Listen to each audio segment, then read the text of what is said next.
Halo, perkenalkan saya Dimas dan ini istri saya Erika. Di sini kami akan membagikan dan sharing tentang perjalanan kami sebagai pasangan hidup, sebagai orang tua dan sebagai pribadi yang sangat terbuka untuk menjadi teman seperjalanan kalian yang memiliki pengalaman dan kisah hidup yang juga ingin dibagikan seperti kami. Cerita kali ini kami baik itu Natal maupun Lebaran di mana orang bersiap mudik bersiap ya, mudik kayak ya. sekarang itu sampai ada di reels tuh ke rumah mertuaku cuma 3 langkah gitu ya. Nah mungkin seperti itu gambarannya gitu. Iya, iya. Nah, di situ kami belum pernah tuh ngalamin mudik-mudikan sampai di setelah tahun 2017 karena saya bertugas di sebuah perusahaan FMCG multinasional yang mengharuskan kami untuk berpindah kota gitu kan. Jadi akhirnya kami sekeluarga pindah tuh ke Tangerang, Ya. di mana tempat kami tinggal sekarang. Nah, dari situ mulai tahun 2017 Desember kami mulai merasain macet-macetan ya, Nek. Iya, kalau waktu pas momen Natalnya sih belum ya, tapi waktu mulai momen Lebarannya itu yang kita mudik pas jamnya orang pada mudik juga jadwalnya. Perjalanan sampai hampir 20 jam gitu ya kita di jalan berempat dengan anak kami. Jalan dari jam 6 pagi dan nyampe Jogja jam 2 pagi. Hmm. 20 jam Itu kita waktu baru sampai. heboh-hebohnya ini ya, apa namanya? Tol baru. Ya, waktu itu tol baru dan itu sebelum Covid ya, gitu. Terus sebenarnya kenapa ini menarik gitu? Karena kita ngelihat di Reels itu juga banyak yang sebetulnya deg-degan ya gitu. Nggak semua orang tuh ngerasain kegembiraan gitu. Waktu mudik. Waktu mudik gitu, karena ada deg-degannya ya. Nanti sampai di rumah ketemu keluarga besar, ditanyain kapan nikah, yang belum nikah, kapan punya anak gitu. Bahkan ketika yang sudah punya anak juga ditanya kapan punya adik lagi gitu ya. Kenapa cuma satu anaknya gitu. Rasanya tuh hidup kita tuh penuh dinilai sama orang lain dan kita takut untuk menghadapi penilaian-penilaian itu. Jadi Tapi justru itu waktu kita kumpul-kumpul sama keluarga. betul, ada senangnya sih pasti, tapi juga ada rasanya nggak enaknya ya mungkin buat beberapa orang ketika dia harus ditanya-tanya seperti itu gitu, dan terkadang membuat kita tuh kayak nggak bisa tampil secara genuinenya kita kayak Apa apa adanya apa maksudnya. adanya gitu ketika harus bertemu dengan keluarga besar gitu ya. Tuh. Kayak ketemu sama teman-teman masa kecil juga. Betul, betul. Cerita mungkin kan banyak yang tinggal di luar kota, terus ada biasanya ada reuni gitu ya. Ya, reuni-reuni gitu. Ini aja udah diundang ya beberapa, mesti udah nyusun tuh ada grup-grup SMP, SMA gitu kan. Kapan bisa ketemu gitu. Nah, terkadang yang gitu-gitu tuh justru kadang membuat beberapa orang momen yang harusnya kangen-kangenan itu ya membangun sebuah kenangan, mengingatkan kembali kenangan gitu ya. Itu jadi momen yang tidak menyenangkan ya gitu karena hal-hal itu tadi. Tuh. Yang paling dituju biasanya kalau kita mudik itu sebenarnya ingin ketemu orang tua kan. Iya, Kalau yang misalkan jelas dia itu. tinggal jauh dari Betul. rumah, pulang setahun beberapa kali, mungkin hanya sekali kesempatan Ya. atau 2 kali, itu pengen ketemu. Meskipun ya sekarang kita udah nggak lagi jauh ya, karena teknologi kan udah menghubungkan kita gampang, ada face video call, ada uh, voice call juga yang bisa kita pakai sewaktu-waktu. Tapi momen ketemu orang tua itu juga jadi sesuatu yang kita kangenin untuk kita mau mudik gitu kan. Nah, cuma memang dari beberapa pengalaman gitu, waktu ketemu orang tua itu juga bisa jadi nggak ini ya, nggak tidak kita manfaatkan untuk mau bercerita tentang pengalaman hidup kita nggak juga terbuka mungkin. Betul. Gitu. Jadi no news is a good news gitu. Jadi mungkin ada teman-teman di luar sana mempunyai pengalaman yang sama. Kami coba sharing di sini.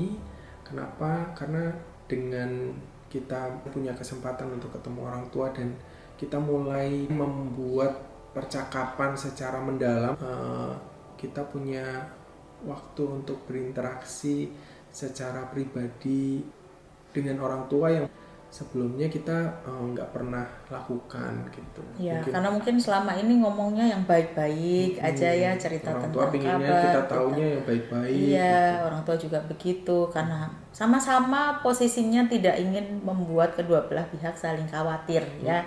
Sebetulnya seperti itu gitu, hingga akhirnya terkadang komunikasi dengan orang tua ya begitu karena terbangunnya selama ini seperti itu gitu. Kalau aku kan karena orang tua aku dekat gitu ya, bahkan tinggal bersama. Kalau aku apapun aku omongin gitu tanpa rasa sungkan ya, kadang ada baiknya ada enggaknya gitu ya. Dan kita dari tipe keluarga yang berbeda ya gitu. Bisa ceritain nggak awal mula akhirnya sampai ayah berani untuk memulai sebuah komunikasi yang deep talk itu gitu. Sebetulnya saya juga ragu-ragu untuk mau sharing gitu. Mulanya itu sebenarnya dengan adanya badai di dalam rumah tangga kami. Kebetulan di umur saya yang 40-an ini saya tertimpa PHK gitu kan. Ada berita yang kurang baik. Ya nature-nya orang tua pasti nantinya akan khawatir anaknya akan seperti apa, cucunya akan seperti apa gitu. Cuma dengan itu saya malah memberanikan diri untuk bercerita. Kemudian mereka juga merespon itu dengan ya apa yang menjadi genuine-nya mereka akan memberikan nasihat. Ya kita tahu pada dasarnya orang tua itu suka menasehati. Sama seperti kita ke anak-anak, genuinnya mereka akan memberikan nasihat dan mereka akan memberikan pandangan mereka dari kacamata pengalaman mereka gitu, memberikan meyakinkan diri karena dengan aku bercerita sebetulnya itu akan memberikan kehangatan hati juga untuk mau terbuka, itu memberikan kehangatan hati juga untuk dan kelegaan ya. Kelegaan dari orang-orang yang kita tahu kita ternyata dikelilingi sama orang-orang yang mendukung, mensupport kita gitu. Jadi rasanya itu mungkin kalau nggak cerita ya orang sekitar kita termasuk orang tua itu nggak akan tahu ya keadaannya seperti apa gitu. Dan rasanya malah justru kita sendiri gitu ya. Tapi ketika kita mau membagikan, kita mau mulai terbuka dan bercerita, apalagi ke orang tua kita sendiri, di tengah kita sendiri yang udah jadi orang tua gitu ya, itu justru membuat kita tahu bahwa ada orang yang mensupport dan menerima serta mendukung di tengah kondisi kita yang seperti apapun itu gitu. Itu yang dirasakan ya gitu, dan itu manfaatnya lumayan baik ya gitu ketika mau terbuka dan mengungkapkan apa yang ada di hati. Karena perasaan kehilangan kayak gitu ya, misalnya kehilangan pekerjaan gitu kan, pasti ada perasaan dukanya ya, ada kehilangan, butuh waktu untuk menyesuaikan diri, merasa khawatir. Secara pribadi saya mengalami itu, jadi itu yang saya rasakan. Jadi ada rasa khawatir, rasa cemas nanti bisa dapat pekerjaan lagi atau enggak gitu. Dan setidaknya dalam upaya saya mencari pekerjaan-pekerjaan yang baru itu ada orang yang mendukung saya, memberikan semangat untuk saya terus maju. Kalau teman-teman saya yang saya bagi juga cerita ini, mereka selalu bilang sehat-sehat terus ya, tetap waras.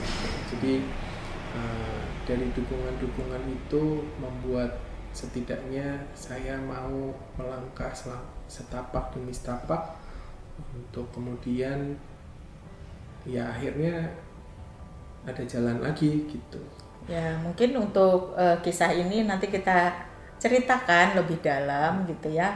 Apa aja sih tahap-tahapan tentang berduka ya gitu. Karena kehilangan itu bukan hanya kehilangan akibat kematian gitu. Banyak hal tentang kehilangan yang menimbulkan duka cita yang mungkin nanti akan kita bahas di sesi yang lain ya. Lebih dalam gitu ya, Mas ya. Banyak manfaat yang bisa dirasakan Pasti, gitu ya. Pasti di samping itu kelegaan. Jadi nggak usah khawatir. Mungkin khawatir boleh, khawatir akan membuat khawatir orang tua gitu ya. Ketika kita menceritakan hal-hal ya yang ini itu wajar gitu. Tapi percayalah bahwa sama seperti kita menjadi orang tua, mereka pun lebih senang ketika kita mau membagi kesusahan dan kesedihan kita sama mereka, sama seperti kita ketika kita mengharapkan anak kita bercerita apapun gitu, senang ataupun sedih. Mungkin gitu. Dari apakah mungkin ada teman-teman yang punya pengalaman atau kisah yang sama, boleh ketik di komen ya. Bagaimana struggle-nya untuk memulai komunikasi, karena saya mengalami juga hal itu. Untuk menjadi terbuka itu seperti ada tembok gede besar di depan saya untuk mau saya lompati gimana caranya. Nah, 2 pelajaran yang kami sharingkan hari ini, mudiklah dan bersenang-senanglah, kemudian manfaatkan waktu di rumah tidak hanya untuk bersenang-senang, tapi manfaatkan itu juga untuk membangun kembali relasi ya, dengan orang tua, relasi dengan siapapun, khususnya orang tua. Kalau kamu masih bisa ketemu mereka dan masih bisa bercakap-cakap dengan mereka. Sampai ketemu di video selanjutnya. Terima kasih. Bye.